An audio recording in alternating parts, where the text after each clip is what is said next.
The call came in just after midnight. Shots fired. Possible homicide. 214 Maplewood Drive. Detective Ryan Carter was already awake when his phone buzzed. He had been working on an old robbery case when the dispatcher's voice crackled over the radio. A murder in a quiet Texas suburb wasn't common, but something about the urgency in the dispatcher's tone made his gut tighten. 15 minutes later, he pulled up to the crime scene. The single-story brick house was surrounded by flashing red and blue lights. Neighbors stood on their porches, some wrapped in blankets, whispering to each other. As Carter stepped out of his car, a uniformed officer approached. "Detective, it's bad," the officer said grimly. "Shooter is inside. We've got her in cuffs." Carter followed the officer through the open front door. The smell of gunpowder hung heavy in the air. The living room was neat, except for the streaks of blood leading down the hallway. In the bedroom, the crime scene was chaos. Blood spattered the beige walls. The body of a man, riddled with bullet wounds, lay twisted on the bed. His chest was a mess of torn flesh. A blood-soaked pillow sat near his head. The shooter sat in the corner, hands cuffed behind her back, face blank. Carter took a sharp breath. Officer Linda Gates. He had worked with her for over a decade. She was respected, known for her sharp instincts and no-nonsense attitude. Now she sat on the floor of her own home, her gun still warm, her uniform stained with blood. He crouched beside her. "Linda, what happened?" She didn't look at him. "He deserved it," she said quietly. Carter exchanged a look with the forensic tech taking photos. "Who is he?" Linda's face was unreadable. "My father." Carter froze. He hadn't expected that. Then came the real blow, and he was in bed with my granddaughter. A heavy silence filled the room. Even the forensic tech stopped working for a second. Carter felt a chill creep up his spine. He had seen a lot of terrible things in his career, but this was different. He glanced at the bed again. The man, Linda's father, was well into his 70s. The girl was nowhere to be seen, but from what Linda had just said, he stood up. "Where is she?" "Next door," an officer replied. "Neighbor is watching her. She's in shock." Carter turned back to Linda. "I need you to walk me through this." She didn't answer. Carter sighed. He had no doubt she had acted on raw rage. But something wasn't adding up. 15 shots? That wasn't just anger. That was something deeper. He stood and rubbed his jaw. This case wasn't going to be simple, and something told him the real story was just beginning.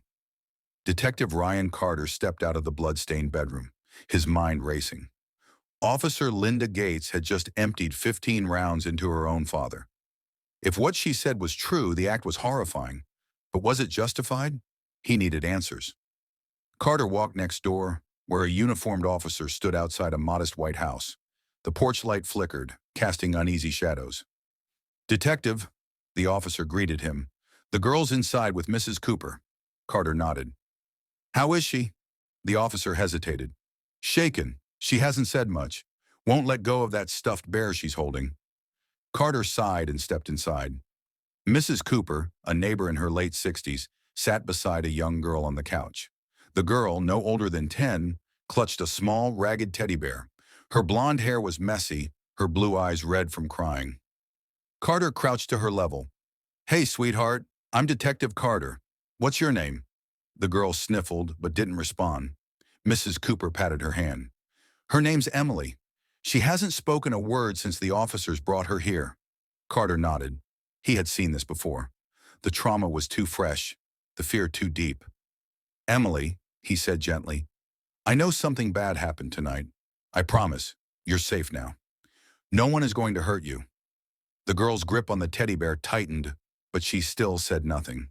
Carter looked at Mrs. Cooper. "Has she said anything at all?" Mrs. Cooper hesitated. "Just one thing. When she first got here, she kept repeating something under her breath." Carter leaned in. "What was it?" Mrs. Cooper swallowed.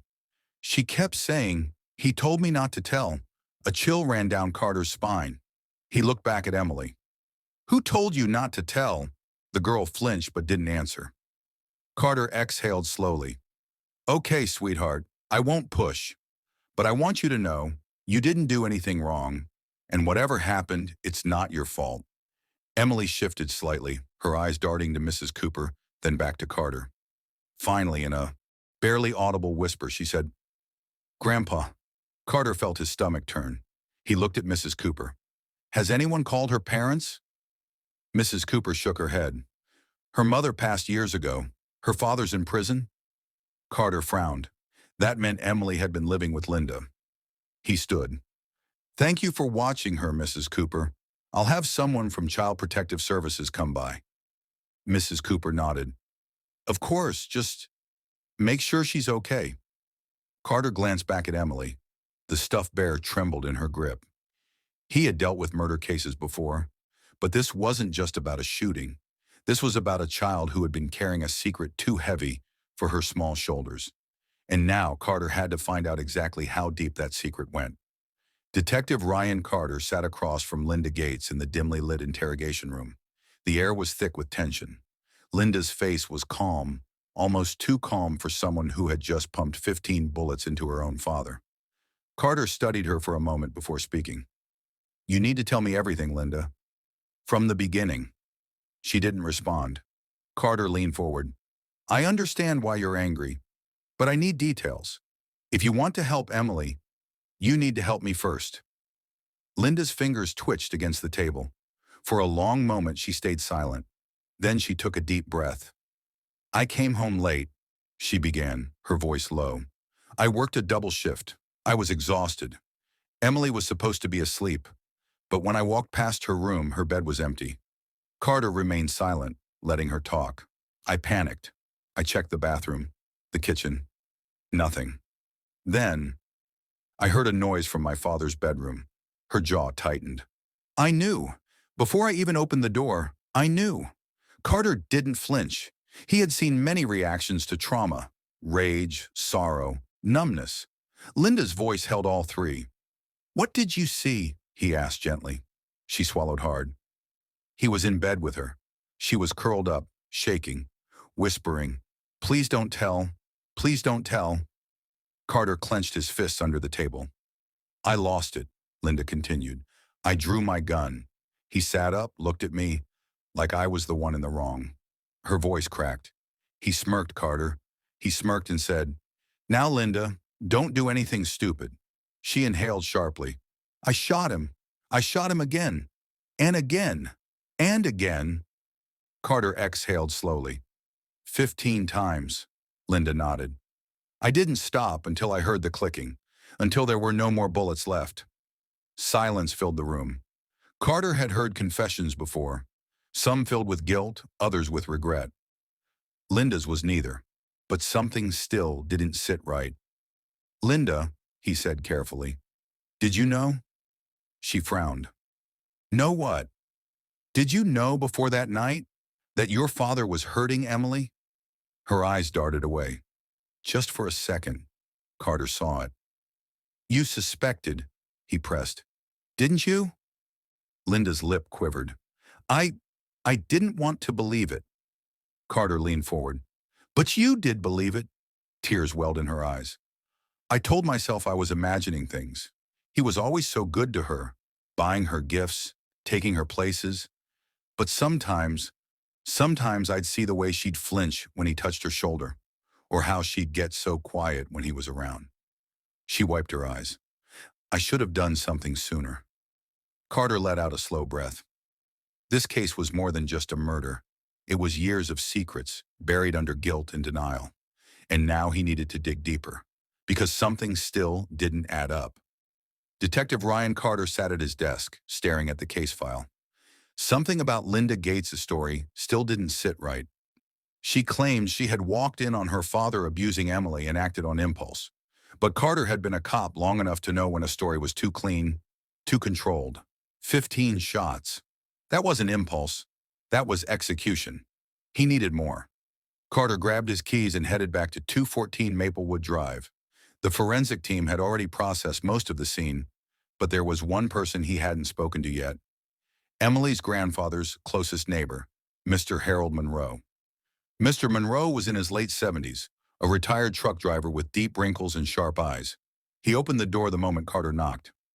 "I figured someone would come talk to me," Monroe said, stepping aside. "Come in, detective. Carter followed him into a living room filled with old fishing trophies and framed photos of grandchildren. Did you hear anything unusual the night of the shooting? Carter asked. Monroe rubbed his chin. Unusual? Hell, son. Everything about that house was unusual. Carter raised an eyebrow. What do you mean? Monroe sighed. That man, Linda's father, he wasn't right. You could tell just by looking at him. Always had this off feeling about him. Emily never looked happy when she was with him. Carter leaned in. Did you ever see anything? Monroe hesitated. Not directly, but I remember one night, maybe a month ago, Emily was out in the yard late. She was talking to herself. Well, at least I thought she was. When I got closer, I realized she was whispering, like she was afraid someone would hear. What was she saying? Monroe frowned. I only caught bits and pieces, but she kept saying, I don't like it. I don't want to go back in. Carter felt his gut tighten. Did you ever tell Linda? Monroe scoffed. Tried to. She didn't want to hear it. Told me not to make accusations. Told me her father was a good man. Carter clenched his jaw. Linda had known. She had known something was wrong and had done nothing until that night. Carter sat back in his chair, running a hand through his hair. Linda's story was falling apart. She wasn't an innocent mother who had stumbled upon a nightmare. She had been ignoring signs for months, maybe longer. And then something else hit him. Why had Emily been in her grandfather's bed that night? Had it been another night of abuse? Or had someone put her there? Carter grabbed his phone and called the forensic lab. Hey, this is Carter. I need you to check something for me. Run a tox screen on Emily's blood. Tox screen? The tech asked, surprised. You think she was drugged? Carter didn't know yet. But if Linda had ignored the signs for this long, who was to say she hadn't done something worse? His gut told him there was more to this story, and he was going to find it. Detective Ryan Carter's phone rang just after noon. He had been waiting for this call. Carter, he answered. Detective, it's Dr. Mendez from the forensics lab, the voice on the other end said. You were right to request the tox screen on Emily. Carter gripped the phone tighter. Tell me what you found. There were traces of diphenhydramine in her system, commonly found in over-the-counter sleep aids. It wasn't enough to knock her out completely, but enough to make her drowsy, maybe even confused. Carter felt a cold anger creep up his spine. Do you know when she ingested it? Based on metabolism rates, I'd estimate within an hour before the shooting. Carter exhaled slowly. Someone had drugged Emily before she ended up in that bed, and there was only one person left to question about back at the precinct. Carter entered the interrogation room where Linda Gates sat, hands clasped tightly on the table. She looked exhausted, but when she saw Carter's expression, she straightened. You got something to say, Detective? She asked, her voice flat. I do, Carter said, setting a folder down in front of her. We ran a tox screen on Emily. Linda blinked but said nothing. She had sleep medication in her system, Carter continued. A strong enough dose to make her groggy, but not enough to knock her out completely. So I'll ask you straight. Did you give it to her? Linda's jaw tightened. She has trouble sleeping sometimes. Carter didn't buy it. She's 10, Linda, and she wasn't in her own bed. So tell me, did you put her in your father's room? Silence. Carter leaned forward. Did you drug your own daughter and leave her with him? Linda's hands clenched into fists. She's my granddaughter. Carter froze. Linda's face was pale, her breathing uneven. She hadn't meant to say that, but now it was out. Carter sat back. Emily is your granddaughter. Linda looked away. Who's her mother? Carter asked, though he already had a sick feeling about the answer. Linda swallowed hard. Me. Carter's stomach turned. Emily wasn't just a victim. She was the product of years of abuse, and Linda had covered it up, until she snapped. Carter stared at Linda, his mind racing. How long? He asked. Linda's eyes filled with tears. Since I was a child, he controlled everything, told me no one would believe me. When I got pregnant, I told everyone Emily was my daughter's kid. That's the lie I lived with. Carter's hands balled into fists. You knew what he was. You knew what he was doing to Emily. Linda wiped her eyes. I kept telling myself he wouldn't, that he loved Emily differently. Her voice cracked.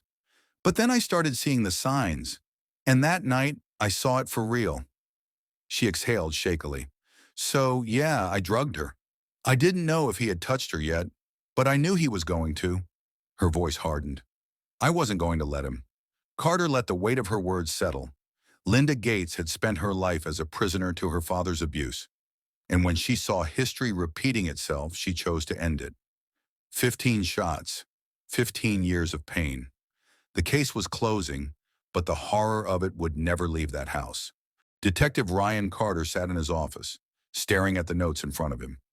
Every piece of the case now fit together, but the picture it formed was far darker than he had imagined. Linda Gates had been a victim her entire life.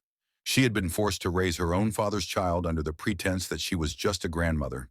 She had ignored the warning signs of her father preying on Emily until the night she saw the truth with her own eyes. And then she had snapped. Carter knew that self-defense or a crime of passion wouldn't fully apply here. This was execution, but the system had already failed Linda once. How could he let it fail her again? Carter walked back into the interrogation room, where Linda sat with her arms folded across her chest. She looked drained, as if all the fight had left her. He took a seat across from her and slid the file forward. We have all the evidence we need, he said. We know about Emily. We know about what he did to you, and we know why you shot him. Linda exhaled sharply, rubbing her hands together. So what happens now? Carter leaned back in his chair. That depends. If this goes to trial, the prosecution is going to push for murder. You emptied an entire magazine into him, Linda. That's not something they'll overlook. She nodded slowly. I don't regret it. Carter believed her. But, he continued, there's a way this plays out differently. Linda looked up at him. Carter folded his hands together. You confess. You tell the whole story, every detail. You let the court see you for what you really are. Not a killer, but a woman who suffered at the hands of a monster. The system might be broken, but juries still have hearts. Linda's face twisted with emotion. You think they'll believe me? I think if you stay silent, they'll turn you into a cold-blooded murderer, Carter said. But if you speak up, they'll see the truth. Tears welled in Linda's eyes, but she quickly wiped them away. I don't care what happens to me, she said. I just don't want Emily to suffer anymore. Carter nodded. Then let's make sure she doesn't. Before moving forward with Linda's confession, Carter made one more stop, the Child Protective Services office. Emily was in temporary custody, but Carter needed to ensure she ended up somewhere safe. He met with caseworker Janine Porter, who had already started Emily's evaluation. She's deeply traumatized, Janine said, flipping through her notes. But she's also strong. She's been through hell, but she wants to move forward. Carter sighed. And Linda? Janine hesitated. She may not be in the picture anymore, depending on how the case goes. But Emily has an aunt, Linda's sister, who's been trying to reach out for years. We're considering placing Emily with her. Carter felt some of the weight lift from his chest. Maybe, just maybe, Emily had a chance at a normal life. He left the office knowing one thing for certain. The case wasn't just about justice for a murder. It was about breaking a cycle of abuse that had lasted for generations. And now it was finally over. Or so he thought. The courtroom was silent as Linda Gates took the stand. The jury watched her closely, their faces a mix of curiosity, sympathy, and skepticism. This was her moment, the chance to tell the truth, to make them understand why she had done what she did. Detective Ryan Carter sat in the audience, arms crossed, watching as the prosecutor approached Linda. He had spent months on this case, uncovering every dark secret that led to that tragic night. But now the outcome was out of his hands. Mrs. Gates, the prosecutor began, you have confessed to shooting your father 15 times. Can you tell the court why? Linda took a deep breath, gripping the edges of the witness stand. Because he was a monster. The room was tense. For years he hurt me, she continued, her voice steady but full of pain. And when Emily was born, I promised myself he'd never hurt her. But I was wrong. I saw the signs and I ignored them. And then, that night, I saw him in bed with her. A few gasps rippled through the courtroom. Linda's voice cracked. I lost control. I didn't think. I just knew I had to stop him. So I shot him. Over and over again. The prosecutor paced. So to be clear, this was not self-defense? No, Linda admitted. It was revenge. Murmurs spread through the room. Carter knew this was risky. Linda had just admitted to premeditated murder, even if it wasn't planned in the traditional sense. The prosecutor turned to the jury. No further questions. Linda's defense attorney stood. Mrs. Gates, you suffered at the hands of your father for years. Did you ever tell anyone? Linda shook her head. He told me no one would believe me. And when you saw Emily in that room, did you believe she was in danger? Tears welled in Linda's eyes. Yes, did you believe the system would protect her? Linda's lips trembled. Number? The attorney nodded. No further questions. The jury deliberated for 6 hours. Carter spent the time pacing the courthouse halls, replaying everything in his mind. Would they see Linda as a murderer? Or as a mother pushed to the breaking point? Finally, the jury returned. The courtroom fell into an eerie silence as the foreman stood. In the case of Linda Gates, we find the defendant, a pause, guilty of voluntary manslaughter. Carter exhaled. It wasn't a full acquittal, but it wasn't murder either. The judge turned to Linda. Mrs. Gates, you are hereby sentenced to 15 years in prison with the possibility of parole after 7. Linda nodded, tears falling freely. After the trial, Carter visited Emily at her aunt's home. She looked different, still fragile, but healing. Is she going to be okay? Carter asked her aunt. She will be, the woman said. It'll take time, but she's safe now. Carter knelt beside Emily. You're strong, kid. Don't forget that. Emily gave a small, sad smile. Thank you. As Carter walked away, he knew the scars of this case would never fully fade. But one thing was certain. The cycle of abuse was finally broken, and that was justice in its own way.